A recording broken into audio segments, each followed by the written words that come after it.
Hello, I'm Chris. This is Gross Models. Welcome to day 8 of 30 days lost in space. Today, we have new hardware to play around with. We have one of these. This is an RGB LED.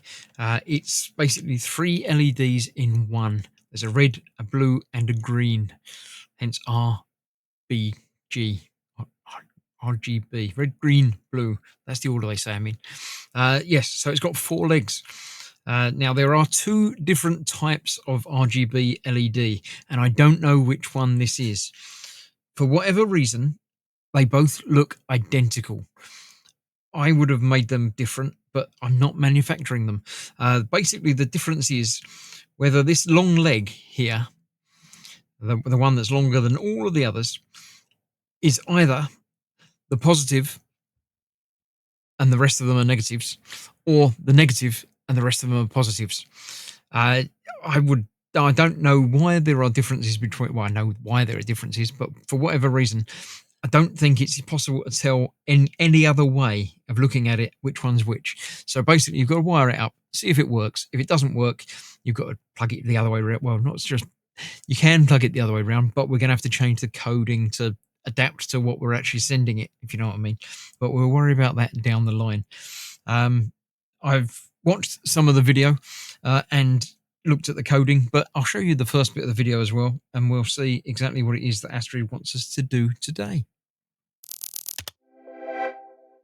Rise and shine, explorer. Day 8 has dawned upon us and has left us with no time to waste. Today, we're stepping up our game. We're going to add a dash of color to your monotonous existence by using a nifty piece of hardware called an RGB LED.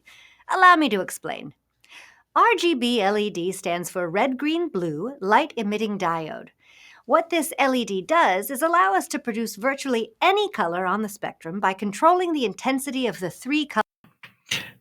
Yeah. I've done that bit already. We've talked about that.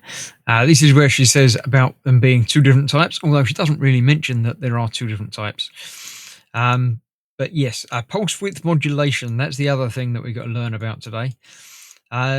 Basically, it's being able to send an analog signal through a digital pin. So although we're using the digital pins, we're going to be sending an analog signal through it by sending through a pulse of signals.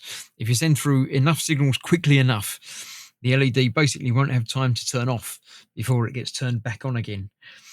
And that's pretty much what we're going to be doing. If you want it dimmer, then you can just send it, take longer sending the signals out. So what I'm going to do now is just separate these legs a little bit so we can get them in there. I can figure out this is the longest one. So let's get them in that way round. All in there like so. So the longest one, I'm going to try connecting up as a negative. And we'll see what happens. So that's going to go in there. And that is going to go straight to ground, which is just there. Then we need LEDs. We need resistors for the others. So I'm going to put that in as they have across there, bridging across the center of the breadboard to get it nice and easy. Put that in the next leg across there.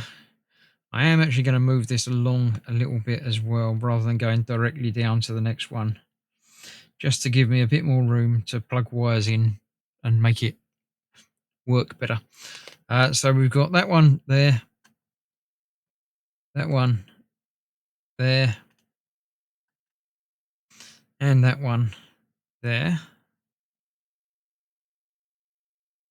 And we're going to plug those in just along here, actually. So we've got the first one is going into 11,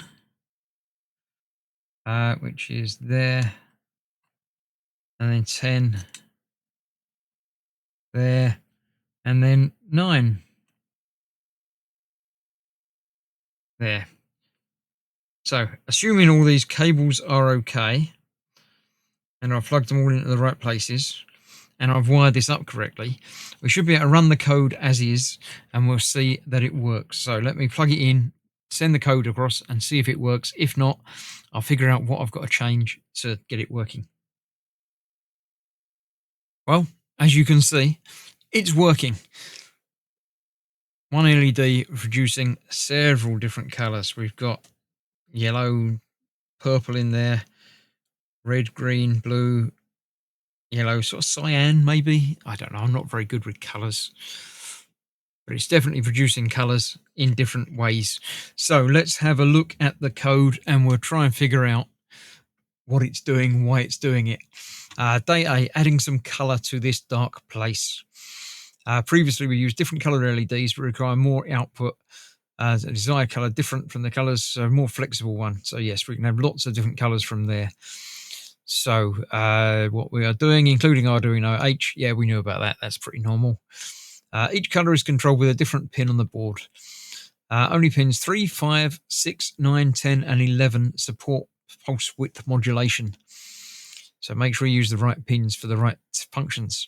So we're setting the bytes on those RG and B. And then we're setting byte off to 0, dim to 64. Brighter is dim plus 64, so 128, so half. Bright equals brighter plus 64, and brightest is 255. So we've got 5 different levels. Okay.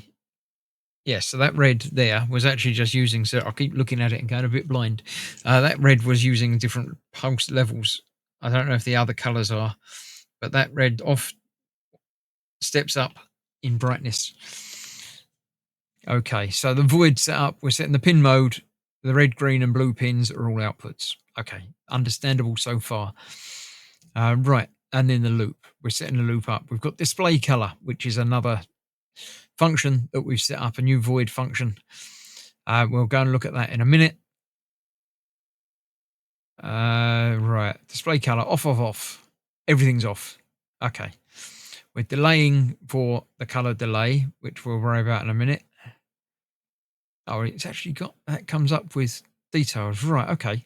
Display color is a function that accepts 3 parameters representing the desired intensity for each of the LEDs in the array. Right. Each parameter vast much have a type. Here we match what analog bright we'll use and a name to be used inside the functions. Okay. So the delay, not this delay, this delay color delay, constant unsigned integer of 500, half a second between the color delays. Okay. Right. Display other 2 LED colors at half intensity, off, bright, and off. Right. Okay. So we're running through our different levels by slowly brightening our red. Yeah, this is what we're doing. We're off, off, off, dim, off, off, brighter, off, off, bright, off, off, brightest, off, off. Okay. So this is the first one is just the red. Then we're doing the other ones. We're going bright and off, off, off, off, bright. So that's the next things that it works through. And then it shows various colors at half intensity by mixing them all. Bright, bright, off, off, bright, bright, bright, off, bright. Okay, yeah, that makes sense. And then we're displaying all of them to get white, bright, bright, bright. I understand that. So the display color, that's what we're doing. The new thing, the new void we've set up. We're showing the display intensity, red intensity. We're setting it as a byte, so it's from 0 to 255, so not off to full. And the green and the blue. Okay, so then analog right to the red pin in red intensity. Analog right to the green pin, the green intensity. Okay, so it gets the red intensity. Where does it change the intensity? Oh, it's the whole bright and brighter bit, and that gives us a number back. So display color, first time it comes through, display color is getting off, off, and off, which is getting 0, 0, and 0, because that's what we've got up here. for off. So if we've got off, bright off, then in display color, we're telling it it's red is off, green is bright, and blue is off. So we're getting bright so we're getting 0. Bright is brighter plus 64, which is dim plus 64, and dim is 64. So that's giving us the 3/4 power and off on the other two. I understand it. It seems a long way around doing it, but I understand what it's doing and how that's doing it. So yeah, I'm quite happy with that. I understand it. It worked. I don't even need to talk to Astrid about that, but I will. I'll just tell her that I'll report in and let her know that I've done it and that I'm quite happy with how it's working. So let me have a quick chat and make sure she is up to speed as well. Hello, Astrid. I've just done day 8 with the 3-color LED, the RGB LED. Ooh, nice work, Cadet. That RGB LED is such a cool piece of tech, like having a tiny alien disco light on your breadboard. So, did you get it cycling through the colors, or were you mixing light levels to create new shades? Tell me, how'd it go? Anything tricky with the wiring or the code? Those 3 legs for red, green, and blue can get confusing real quick. No, it's all worked as intended. In fact, it all worked properly. I am a little bit confused about the 2 different types of RGB LED. Why are they exactly the same to look at? Why have they not made them slightly different, one or the other?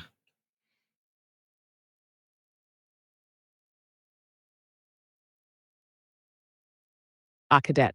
Now, that is a stellar question, and one every space traveler runs into at some point.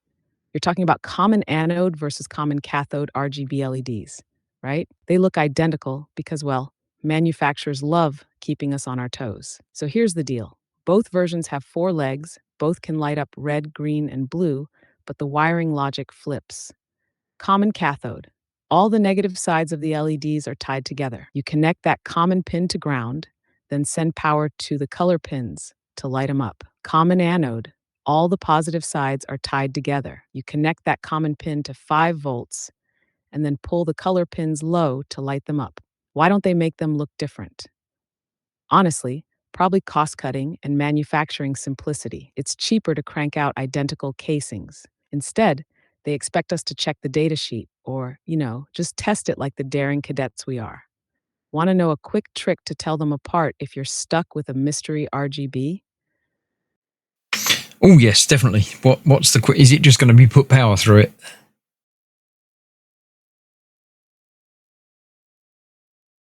Haha, yep, you nailed it, cadet. The quick and dirty test is just that. Grab your trusty resistor, hook it up to 5 volts, and start probing the pins. Here's the field test I'd run. Connect a 220 ohm resistor to 5 volts.